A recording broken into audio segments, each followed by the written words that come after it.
Alright, I've been gone for a week and I'm back with another video for you today. I've got men's vintage fragrances, discontinued fragrances, classic fragrances ranked today. These fragrances at one time were amazing fragrances. All are currently discontinued. I would call them vintage. They came out years ago.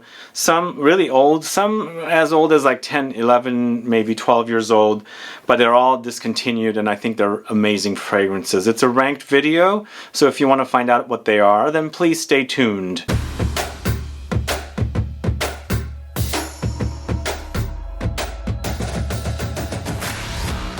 Thanks so much for tuning in. This is Sebastian. Yes, today I'm talking about discontinued men's classic vintage fragrances.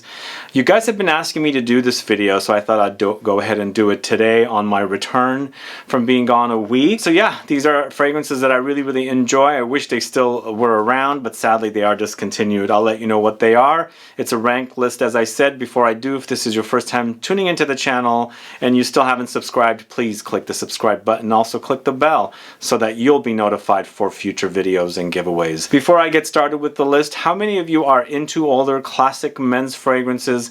And if you are, what are your favorites? Put a comment down so I can find out. Let's get started at number 20 and also let you know I've got two bonuses after the end of the video. But the first fragrance I'm going to talk to you about is BALMAIN, Monsieur BALMAIN, this one right here, launched in 1990, created by Calice Becker. She has two fragrances on this list, and I'm going to let you know the year of the fragrance, also the perfumer, if I could find the perfumer's info. But this is a great lemony fragrance. It's gone through multiple versions. This is the last version before it got discontinued. And you know, the first time I bought a bottle, it was around 35 bucks. It was very inexpensive, 100 ml bottle, so it was, you know, really one that I really enjoyed with its lemony freshness. And even though it says it's a, well, at least I experience lemoniness, it's more lime. So it's a very kind of a citrusy, juicy, but also aromatic and woody, grassy as well. It's a really great fragrance. It's lots of citruses, as I said, with aromatic touches. There's some spiciness in there. I think there's some ginger in here, but it's very fresh, woody, and green. Sad it's gone. If you haven't, let me know if you've sampled it. What happened was, you know, I bought it when it was about 30-35 bucks. I used it up because it goes down pretty easy. It's very fresh. And then the next time I went back, I noticed that it's gone up in price, and I found a couple of testers. This is how much I have of one of my testers, and one of the testers I've got stored away, but now it's very expensive. So I've known friends who've worn this in previous bottles. I discovered it about 6 years ago. Anyway, BALMAIN, Monsieur BALMAIN at number 20. Next fragrance is from the house of VERSACE. This is Baby Blue Jeans, this one right here. This is one I could not find a perfumer for, and it launched in 1995. I first wore this during the 2000s, and I had found a very great price on a bottle at TJ Maxx, but sadly it's completely gone. I bought a bottle of this earlier last year, although maybe it could be like middle of last year, and I found it somewhere, a vintage bottle, and I really love it because it's a powdery lemony kind of a fragrance experience that was very unique to me. It's clean, but it's ultra powdery for me, but it has these woody touches, and then there's some, like, you know, aromatics coming in because there's a rosemary in here and things like that. Of course it gets fresh, it gets spicy, it gets green and woody as well. So VERSACE's jeans collection fragrances were quite actually amazing. The only one that's currently still in the market is Blue Jeans. This is Baby Blue Jeans. Blue Jeans is kind of a very sweet, soda-esque, fizzy, kind of a warm, spicy fragrance.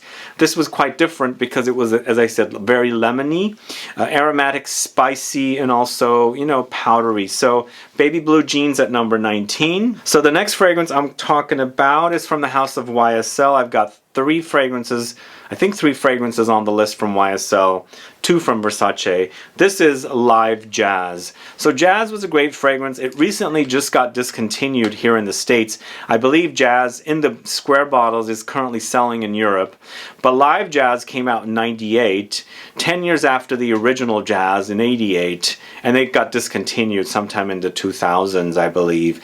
But it was a more fresh take on Jazz, and it's created by Pierre Bourdon, who also, I believe, created the original Jazz as well. I think he did. But it's 1998. It's a very, very fresh take on it. So it's very minty. It's got coriander, which also appears in the original, but there's lots of citrusy touches in here. Grapefruit, so it's got some zing. It's got some tartness. There's some light fruitiness from rhubarb in here. But you know, eventually it settles to a little bit of an amber woody experience. It's a great fragrance at number 18, YSL Live Jazz. Let me know who's worn that one. Let me know who's a fan, and if you have a bottle, because it's a great fragrance. That Jazz series was great, but Jazz, you know, it's still somewhat around still. It's not fully discontinued. It is discontinued in the States. It's no longer on the YSL website, but you can still get Jazz. But this Live Jazz is a little more complicated to get. Next fragrance I bought last summer. I found a vintage bottle of it, and I really love this particular fragrance because it was so unique for when it came out. It was a flop though, I believe. This is from the house of JOOP. This is What About Adam?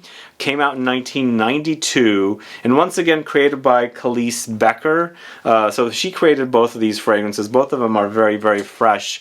But What About Adam is so different from the other one. So 1992, 1990 for the Monsieur Balmain. 2 years later she created this.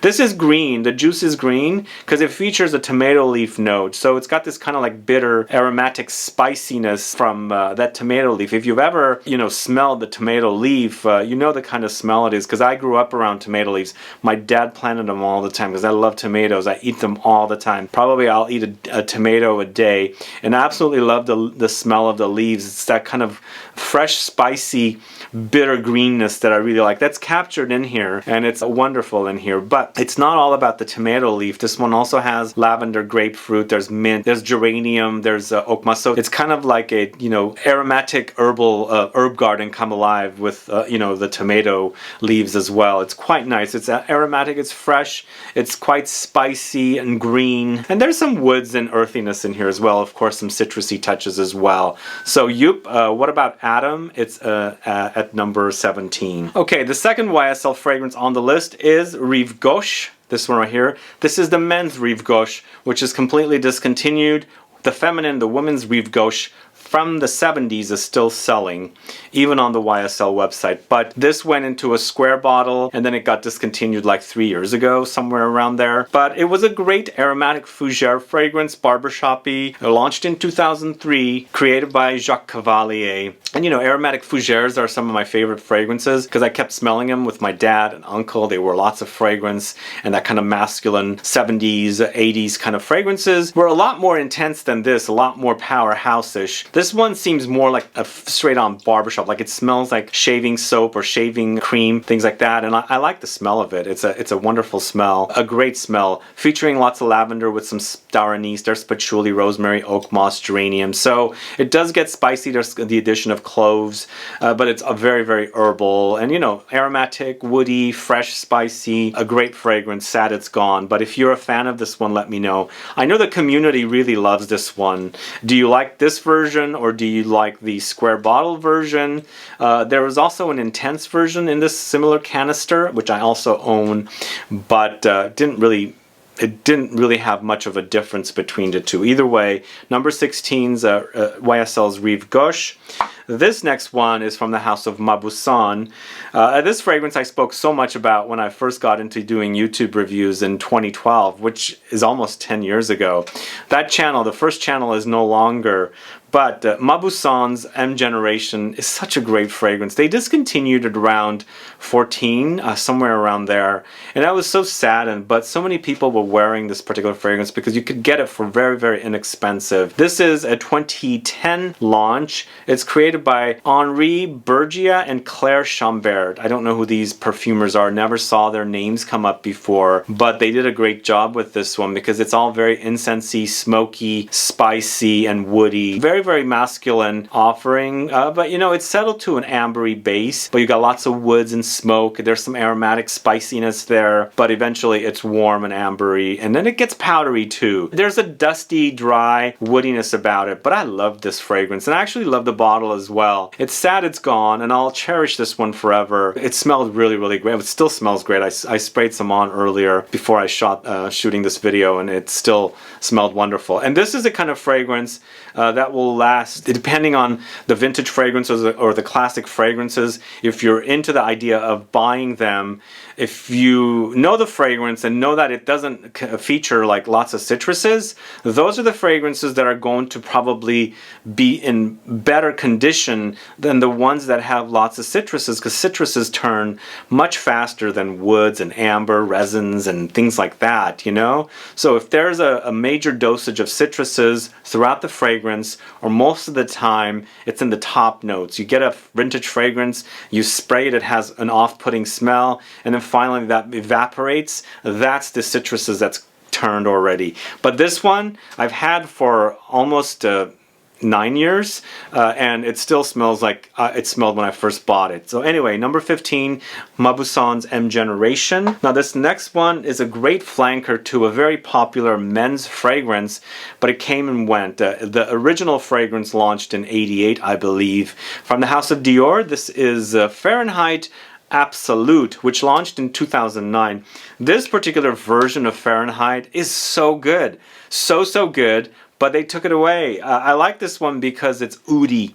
They used oud in the notes, and you know, contrasted with that typical Fahrenheit DNA. It was a little different. It was still familiar, but you got that oody, incensey touch here. So they took it into a Middle Eastern direction, the whole Dior Fahrenheit DNA. Sadly, I don't have too much left. It's like at the bottom. It's right over here. But I'll cherish this as much as I can. Launched in 2009, created by Francois de Mache. He did a pretty darn good job with this one. I don't think he created, no, he didn't create the original one. The original Fahrenheit was created by Michel Almerac, but this, of course, is Francois de Mache. So it's lots of incense, lots of myrrh, the violet, which is definitely prominent here, and then the oud. So it gets ambery, it gets balsamic, it's woody, oudy, powdery. So this is another fragrance just like M Generation. No citruses. So those are the kind of fragrances you should buy if you're looking into buying vintage fragrances. I'm not saying they're never going to go bad, but most of the time these turn out to be really great versus the ones that feature lots of citruses or citruses up top. Anyway, number 14, Dior Fahrenheit Absolute. Such a great fragrance. Absolutely love that. And the next fragrance is going back to Versace once again, and I still couldn't find a perfumer for this one. I guess Versace was not mentioning perfumers' names. Either way, this is VERSACE Uomo 1991, and even the label there has Gianni Versace's full name. It hadn't been, you know, changed to Versace only. This was probably like 6-7 years before he was assassinated or killed or whatever happened to him. But this is a great aromatic, spicy fragrance with the combination of lavender. I would call this an amber fougere type of fragrance because there's lots of lavender and there's also lots of vanillic touches in here as well. But for me, it's not as prominent with the vanilla. It's like very woody and aromatic, but the vanilla comes in, and you experience the sweet warmth of the vanilla in here. But it features lots of lavender with rosewood, amber, lime, lemons, vanilla, sandalwood, carnation. Here's a note that comes up in older fragrances, but rarely in new men's fragrances: carnations. Never see that coming up in modern fragrances. But either way, this is woody, citrusy, very aromatic, spicy, powdery as well, ambery, sweet. Great fragrance. This is Versace VERSACE from 1991, and as I said, I don't know who the perfumer for that one is either. Alright, another fragrance that I used to speak a lot about when I was on the previous channel is a fragrance from the house of Lanvin, Avant Garde. I discovered this on a trip to Italy in 2012. There I discovered it, but I didn't buy it there. I came back to the States, and I decided to order it from, I don't know, one of the discounters, and I got a great deal for it. So it turned out to be a great fragrance for me. It was kind of tobacco-ish. It was kind of resinous, balsamic, ambery kind of a thing. So it was a really, really great fragrance to wear. Sadly, a few years later, it got discontinued, and I was bummed. But I still have a pretty much a lot of juice in this particular bottle. I don't know if you can see there. But it's a great fragrance created by Shaimala Maison Dieu in 2011. But you know, it's really a warm, spicy, tobacco-ish fragrance, kind of on the dry, powdery side. But you experience the ambery touches, the tobacco-ish nuances, of course, spiciness, the warmth, the honey. I would say this is also like no, I don't know. I don't think it's an amber. It doesn't get fully fougere-like, but it kind of like lightly hints at it a little bit. That's why I'm saying it's kind of like an amber fougere, but it's definitely not 100%. But a wonderful fragrance. This is one of my favorite fragrances from the, you know, like 10 years ago approximately, that I spoke highly of. But as soon as it sold, you know, it got discontinued, people snatched it up, and now you can't really get this for inexpensive. So Lanvin Avant Garde, a great fragrance from 2011. This next fragrance is from 1986. One of my absolute favorite fragrances from that time. In 86, I was wearing a lot of Drakkar Noir, and you can still buy Drakkar Noir. It's still selling, and I think it still smells pretty decent. This was my, you know, kind of like, I stopped at Drakkar Noir for a bit and moved on to this particular fragrance because I was obsessed with its amberiness, and I didn't really know what amber fragrances were back then. Karl Lagerfeld KL Homme, this one right here. This is how it should be. And I really, really loved this particular fragrance. I wore one bottle of it, and then I moved on from, I switched back to Drakkar Noir, and then I switched to other fragrances towards the end of the 80s. But I loved this one. It was just a very, very warm, ambery fragrance, spicy at the same time, but it had a lot of orangey sweetness to it. So the oranges are, you know, sweet citruses, so it's not, doesn't have the tartness, and I think oranges do blend perfectly with amber, because I find the orangey experience a little ambery on its own, so I think it complements, and I think it's done pretty nicely here. It doesn't say who the perfumer is, it just says Firmenich, so they created this particular fragrance, and it's very ambery, orange, carnation, rose, rosewood, musk, benzoin, civet, vanilla. So there's warm touches, there's resinous touches, sweet touches, balsamic touches, and you know, some aromatic and floral touches as well. It's a beautiful creation, great looking bottle, and I love that little blue what do you call it right there on the cap. Absolutely love it. So I found this like 2 years ago exactly. I was on a trip somewhere and I discovered a perfume shop and they had this there. I quickly snatched it up and it brought major memories. Let me know if you've sampled this one. This is Karl Lagerfeld. I don't speak a lot about Karl Lagerfeld's fragrances. I need to dig into some of the classics that are still selling, but this particular one is definitely discontinued. At least I think it is. Either way, KL Homme from Karl Lagerfeld at number 11. This next fragrance is from the house of Michael Kors, and it was the first male fragrance that came out in 2001. As soon as I smelled it, instant buy. I loved it so much. It was actually a powerhouse, intense, and I have my vintage bottle from 2001, and this is how much juice I have left in here. Absolutely love this tobacco-ish, warm, spicy fragrance. So this particular fragrance launched in 2001, created by Harry Fremont, who I think his name has come up quite frequently in some fragrances. This is the only fragrance he's done on this list. But this is that kind of tobacco-ish, warm, spicy, fruity kind of fragrance that I really like. I like dried fruits contrasted with tobacco. Kind of takes on an ambery touch as well. The fragrance acts very ambery. It's very warm, spicy, but I like its fruitiness. It's dried fruits along with plums. There's patchouli, there's incense, sandalwood, suede, star anise. What a wonderful fragrance it was. I love this one. I wore so much of it, and then I stopped wearing because I think people reacted very negatively around me because it was overwhelming. And I'm an oversprayer anyway, so you know, I kind of switched over to Jo Malone after you know, a couple of years of this and some more intense fragrances. But circling back to this, I really love it, and it's no longer around. It's discontinued. He relaunched something, a different version of this in the 2010s. I never got it, but this particular version is quite amazing. Let me know if you've sampled this one. I'd like to find out. One other thing I should say about this one, there's a fragrance from the house of Pierre called Animal Mondaine. They're both tobacco. Both of the fragrances are tobacco focused. This or the other reminds me of one another. The other one has more muskiness to it. This one doesn't have that muskiness, so it could come off a little animalic, but they both remind me of one another. If you were a fan of this one, you should definitely check out Animal Mondaine from the house of Pierre. Either way, Michael Kors for Men by Michael Kors is at number 10. So we're going to the house that doesn't have many or at all male fragrance offerings currently. I know they have many women's offerings, but this house is not very fragrance forward, I should say. I know it's a very trendy design house, but the fragrances, I don't know what has happened. Both of the fragrances on this list from this house are discontinued, and I'm talking about number 9, Balenciaga. It's Cristobal pour Homme, this one right here. I bought it last summer from a vintage perfume shop, and I absolutely love this one. So I've stored it away. I bought it in the box, so I store it away in the box. It's in my studio here in a cool, dry, mostly dark, you know, space. And once in a while I'll come back to this and smell it and remember it, and that's kind of what I like, or what I like to do with vintage fragrances. This particular one launched in 2010. No, 2000. Actually, not 2010. 10 years after the other one that I'm featuring on this list. We'll get to it in a little bit. But created by Gerard Anthony. This is kind of like a warm aromatic experience, but very ambery and spicy as well. It does feature vanilla, it does feature benzoin, it does feature amber. Then you also have lavender, sandalwood, some tobacco, and some light citruses as well with cedar. It's a great, great offering. Not as good as the other one, which probably you already know what the other one is because it's actually really, really great. It's my kind of fragrance.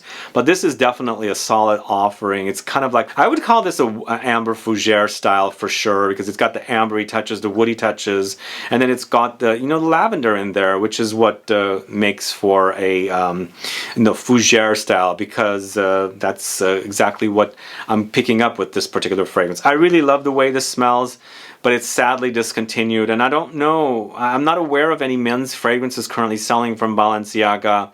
Otherwise I would have it. Are you familiar or aware of any? Maybe they'll come out with a few fragrances soon. But either way, at number 9, Balenciaga Cristobal pour Homme. It's a great fragrance. So this next one was a fragrance I wore in the early 90s. It was a unique fragrance for me. One that I thought leaned a little feminine at the time, but fast forward now, I don't think it leans feminine, but it was a complete flop and they kind of discontinued it right away. This is from the house of Givenchy. This is Insensé from 1993, created by Daniel Molière. Anybody know this one? It's a very unique concoction. It's considered an aromatic fougere, but not a traditional one. It features aldehydes for lily of the valley, blackcurrant, lavender, magnolia, basil, bergamot, iris. So, you know, the lily of the valley is a very interesting note. It's a very green flower, and typically in female fragrances, here it's perfectly situated with the aldehydes and the fir. So you've got the aldehydes and lily of the valley, very feminine notes to me. Not as much with the aldehydes, more with the lily of the valley. Then you've got that fir note, which is kind of like a very masculine offering. So it's a very unique concoction. Smells amazing. It really does to this day. It's lasted because it doesn't have too much of a citrusy presence, but it is very, very fresh and green and floral. It's aromatic, and then of course it's very aldehydic as well. A really, really wonderful fragrance, but I enjoy the other ones a little more. So Givenchy Insensé at number 8. This next fragrance was obsession for me. I've gone through so many bottles of this particular fragrance because I was a Mugler fan when this particular fragrance came out. This was their third, well, it was actually the second men's fragrance, but third if you count cologne. This is B-Men from the house of Mugler. Absolutely loved it. B-Men was amazing with the licoricey, anisey, you know, greenness and almost like booziness from those notes, contrasted with your whole, you know, amen-like presence or DNA in here, because it got patchouli in here and it's pretty prominent. This came out in 2004. At the time I was obsessed with it. I really, really loved it, and I bought it for the first time, and I went on a trip to New York City. Snowy Christmas I spent there, and I wore so much of it because I was like overspraying, and I loved it. It was just a unique smell, very different than Amen, but still kind of in that same ballpark of Amen DNA kind of a thing. But a great, great fragrance created by Christine Nagel, who is the in-house perfumer at Hermes now, along with Jacques, who created most of the men's fragrances in the series of A-Man and B-Man, obviously. But this one has lots of licorice, it has spices, patchouli, anise,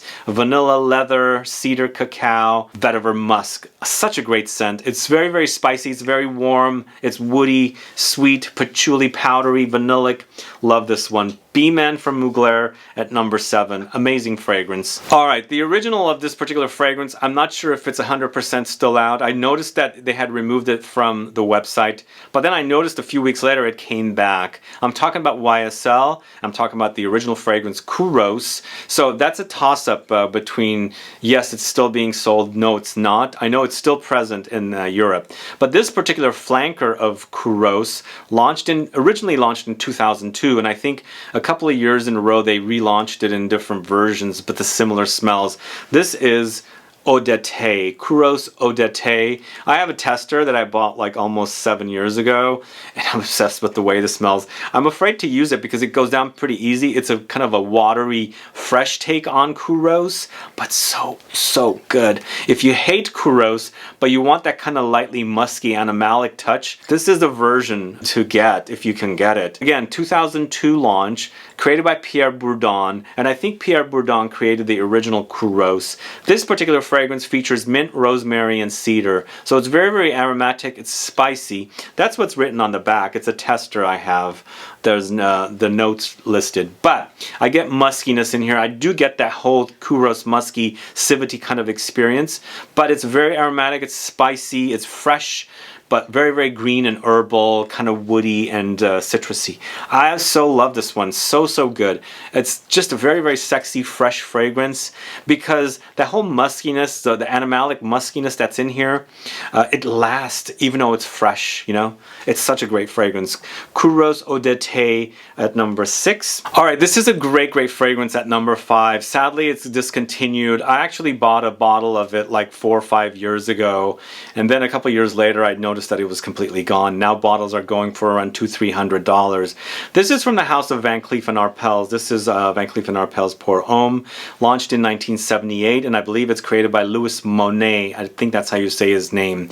But this particular fragrance is a man or manly rose fragrance, but it's such a different take on rose, and the rose is actually very bright, but all the notes, you know, connecting with the rose have made it very dark, so it's a dark rose experience. It's almost like a black rose experience because all the notes that come in to kind of like mesh with that rose note in here. But it's a wonderful, wonderful fragrance. I feel like there's kind of very masculine, kind of powerhouse-ish notes of green pine kind of trees or fir and things like that in here, contrasted with the rose, but it's very, very leathery fragrance as well because there's also loads of leather in here along with lavender, there's oak moss, there's musk, there's sandalwood, but it eventually gets ambery with some labdanum, and there's some carnation and patchouli in here, and there's that carnation once again. It doesn't appear in men's fragrances much now, but it did appear in a lot of fragrances, both men and women's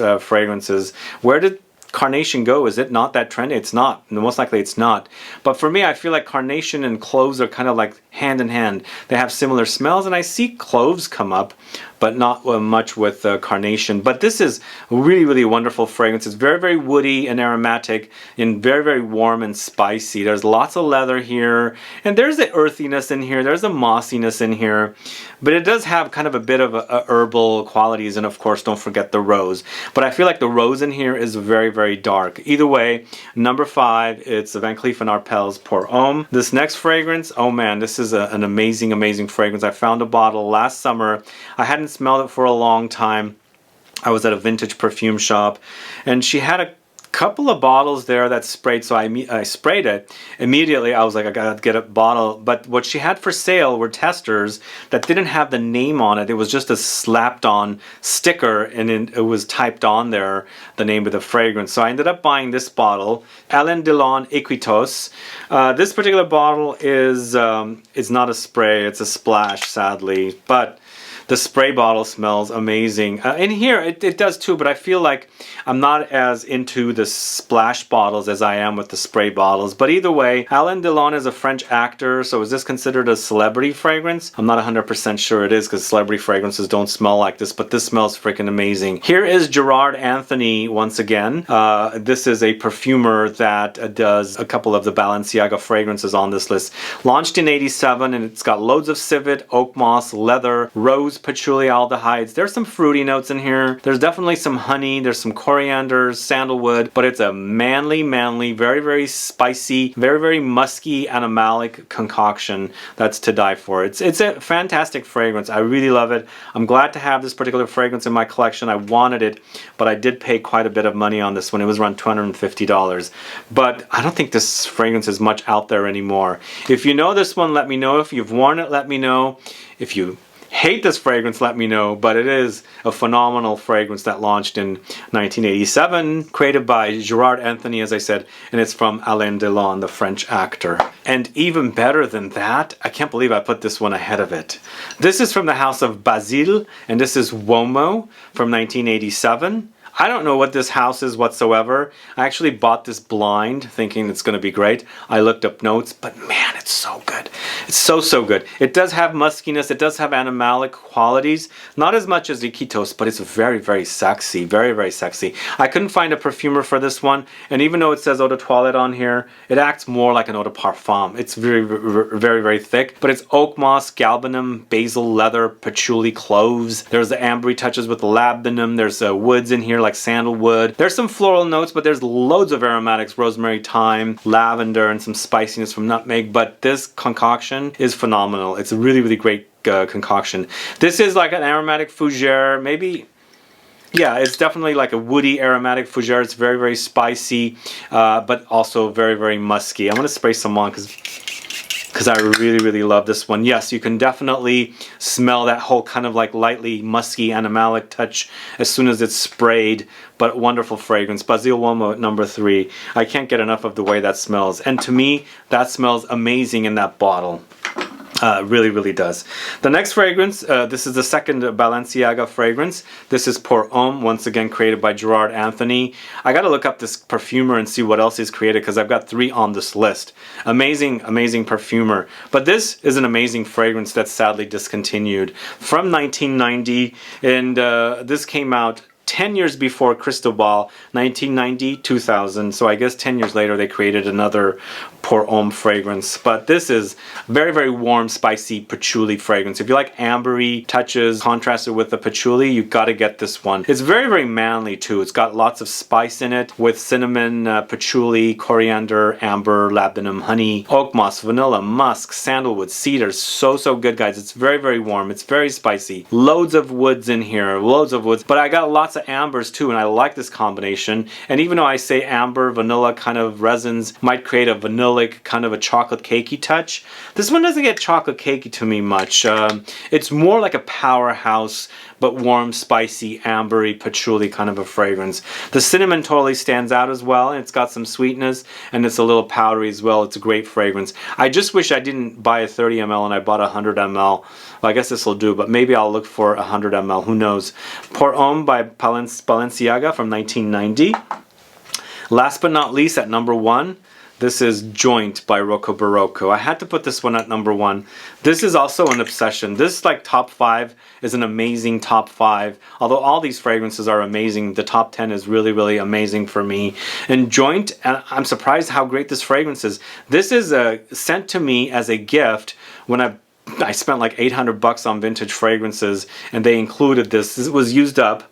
And I can't believe how great it is. I never had sampled this before, and it's that kind of a very, very obsessive kind of smell. The weird thing is it came out in 1993, and I think in 1993 they weren't really releasing fragrances like this. This is more like an 80s or even 70s kind of a fragrance. I don't know, but it smells phenomenal on me. It's got loads of civet, tobacco, basil, patchouli, leather, labdanum, honey, bergamot, aldehydes, artemisia, carnation, vetiver. Lots of carnation in the old days, right? The usage was quite a bit. And the red color for me is kind of like a red carnation to me. Oh man, it's so good. That civet adds the muskiness, but you know what?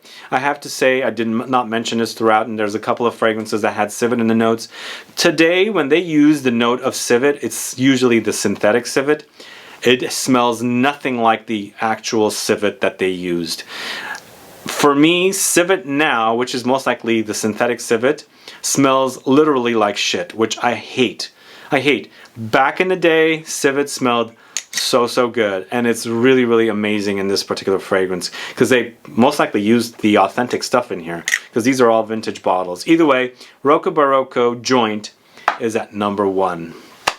Such a great fragrance. Anyway guys, thanks so much for watching today's video on top 20 discontinued men's vintage fragrances, classic fragrances. And again, these are all discontinued, not currently selling. At least I'm not aware of these selling. If they are selling, they've just, you know, extra stock out there, vintage bottles and things like that. These are all, to my knowledge, all discontinued fragrances.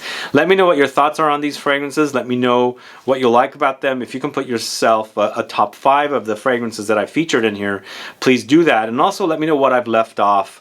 I might not have every single vintage fragrance, but I know there's a bunch out there. Let me know what I'm missing and what I should look for. Either way guys, thanks so much for watching today's video. If you have any questions or comments, please list below. Please like this video, please share it, follow me on Instagram and Facebook, and I'll be back with more videos very soon. Have a good one. Goodbye.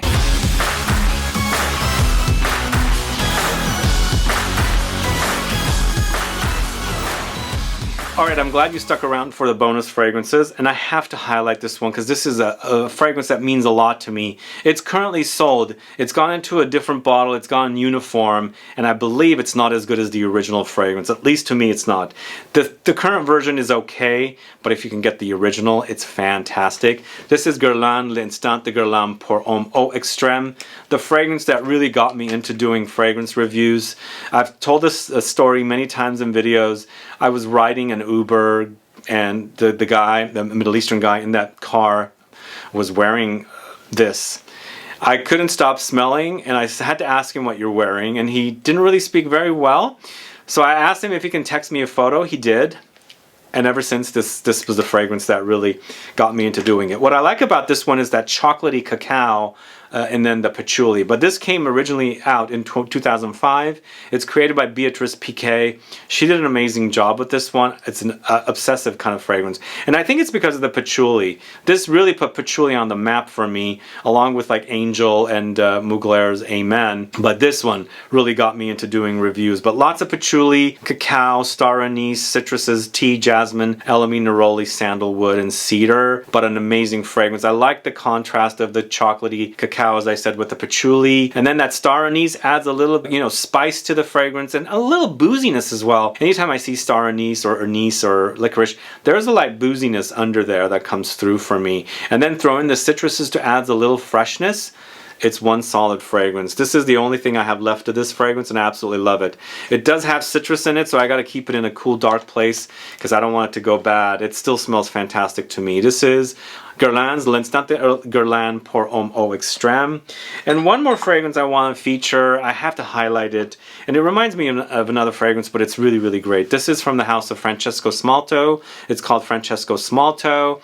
I couldn't find a perfumer for this one, and this came out in '87, probably 4 or 5 years after Drakkar Noir came out, and this does have a Drakkar Noir like smell. It's an aromatic fougere fragrance, but this to me goes a little more leathery in a little different direction. But there's lots of lavender here, loads of oak moss with the leather. There's tarragon, rosemary, bergamot, there's musk, and there's anise as well, and it smells really, really fantastic. It's not identical, but I would put that in that category of fragrances that smell similar or in that ballpark of Drakkar Noir. And I wanted to highlight this, and I wanted to feature it as a bonus because it just just didn't fit in the list of top 20. Anyway, Francesco Smalto is the last bonus fragrance for you guys. Thanks so much for tuning in. Have a good one. Goodbye.